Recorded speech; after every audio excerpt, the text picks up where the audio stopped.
Matt, you good in the back? Yep, You got some levels? Everyone good to go? Coach, feel free to go ahead and get started. Yeah, beginning week 3 of camp, need to continue to see growth and kind of settle into the identities of who we are on both sides of the ball. Don't have an update yet on our starting punter situation. Both of those guys have really been battling and feel like that battle could carry in throughout the end of this week, seeing who could separate themselves. Goal for us is when we break camp on Saturday, school starts Monday. On Tuesday, we will begin our Louisiana Tech prep. So for our team and our players, this is a critical week to establish our roles and see who are the guys that are going to be involved in helping us in week 1. So with that, I'll open it up for questions. Jay, you mentioned you obviously want to see more growth and identity. What have you seen so far maybe in the growth and what you guys are developing identity-wise just at this point in camp? I like the chemistry of our team. I like the togetherness of our team. I think we got to continue to build the toughness and resiliency. I didn't think today we finished or attacked the last 3 periods in the red zone with nearly enough intensity or fire.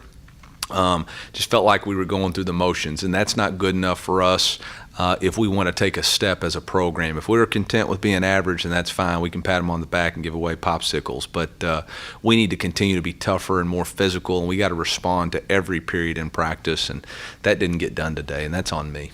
You said both punters. I mean, in the past there have been 3 guys there.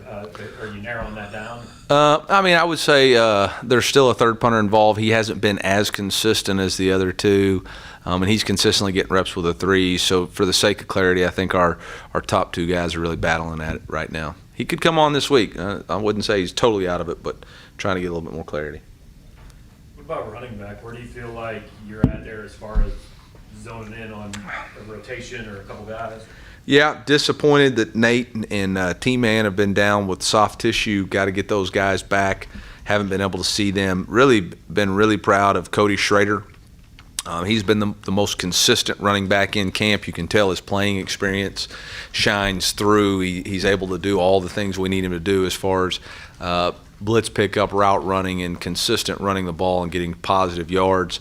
Elijah Young's had flash moments, but we got to have more consistency. Taj Butts was doing really good, but got slowed by a little bit of a soft tissue. Again, availability is the most important ability, and we've got to continue to take care of our bodies and be ready to go. So, what have you seen from Michael Cox too in that same game playing there? yeah, I mean, Mike's battling. Yep.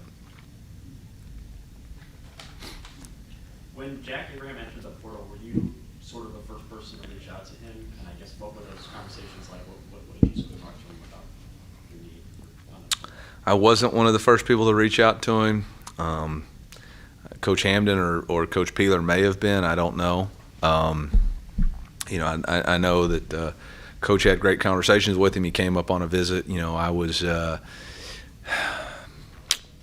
don't recall exactly. I may have been at media days, SEC or spring meeting. I don't know. Some reason I wasn't around, and so I got on the phone with him and connected with him there. But appreciate him. He's been nothing but steady. Continues to improve with every rep and starting to gain a lot of confidence, and consequently our coaches are gaining a lot of confidence in him too. It looked like Tyron Hopper might have been in a no-contact jersey today. Is that right? Yeah, he was. What's just the value of having him still out there with just for himself out there being a new player to the program and to the other linebackers and the group? Yeah, I mean, that's part of practice. You're trying to limit the contact on some people. He's a contact player, and he's kind of a contact player even when he's not supposed to be, so we're trying to get him in a green jersey to try to slow him down a little bit. But he'll be back ready to roll tomorrow. What do you like about with Blake's system, how that fits Martez at that kind of star position versus, I don't know how different it is from what you had him doing last year. But Yeah, I think it's a natural fit for Martez because he's able to play in the run game, blitz off the edge, also be able to be involved in the pass defense, but he's able to keep vision on the play and utilize his skills. I mean, I think Tez's greatest strength is his motor and effort that he plays with, and with your eyes are on the ball in a hang position, you got a chance to make a lot of plays. And at the same position, I know Dalen's a guy who I think came here as a corner and has moved around a little bit. What do you like about settling him there? Well, Dalen's a bigger body, and again, he's a guy that can be really big in the pass game, can play some man-to-man, still play in the box, blitz off the edge, but it gives you a little bit of position flexibility and call flexibility. You know, with Tez, there's a certain package that you're probably calling with Dalen Carnell. There's maybe a different types of packages you can call, so it provides position or call flexibility, scheme flexibility with either one of those strengths. Is something going on with Marcus Scott? I saw him hop out and get on the bike. Yeah, Marcus had a surgery on a previous injury that was discovered in pre-physical, and so we just wanted to go in there and clean it up. And so he's been able to participate in everything except through individual, and then after individual, he pops on a bike. Progress is good. Hopefully, we'll get him back to start of school. I think maybe another 10 days. It seems your defense has improved from the beginning of the season toward the end, the last couple of years. I guess, how do you, is there a way that you can prepare to sort of start off the way you guys finished last season and avoid that sort of period or struggle at the beginning? Since the new coordinator. I mean, I think that probably goes back to better understanding, better practice habits, which we talked about today, understanding that every play matters, consistency in calls, knowing our personnel. I think there's probably a lot of variables to that, but we do need to start fast. Just kind of logistics question. I don't know what the practices are like when we can't see, but how many scrimmages have you put these guys through and kind of seen them in live game type action?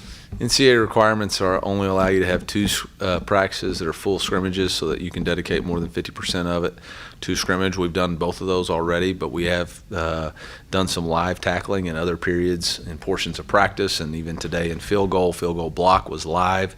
You know, we're trying to increase the physicality and understanding so that we can start fast and play more physical.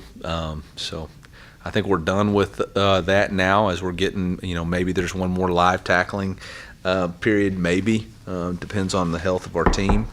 But at this point now, you know, it's about getting the horses to the race. Do you have any specific areas that you're focusing on for this final week or two of regular camp? Yeah, I mean, for us, it's precision week. It's settling into the identity of who we are. We've been able to install most of the offense, and now we're into situational football. You know, today was a full practice with money downs and 4-point plays in the red area. Tomorrow, starting to begin our end-of-game stuff. The next day, we'll have overtime, and then we'll get into some special team scenarios those last 3 days of practice. So this is all about situational work, putting people in their specific spots so they know how to respond, you know, when that critical moment comes. Anything else for Coach? Is there anything you can share on DJ Westlake? Yeah, DJ had a viral sickness and was at the hospital, and his mom provided a medical update for everybody, so we should be good.